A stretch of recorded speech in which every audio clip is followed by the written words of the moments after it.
நான் உடனே இங்கிருந்து கிளம்பணும். கொஞ்ச நேரத்துக்கு முன்னாடி என்ன நடந்துச்சுன்னே எனக்கு தெரியல. ஹலோ கைஸ், நான் தான் உங்க வெஜிடா.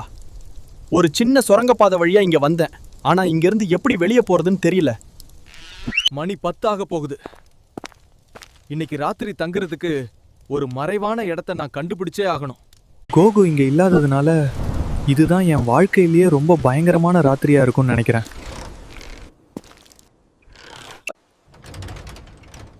என்ன பண்றதுன்னு தெரியல. இந்த இடம் வேற பேய் நடமாட்டம் இருக்கிற மாதிரி இருக்கு. ஐயோ,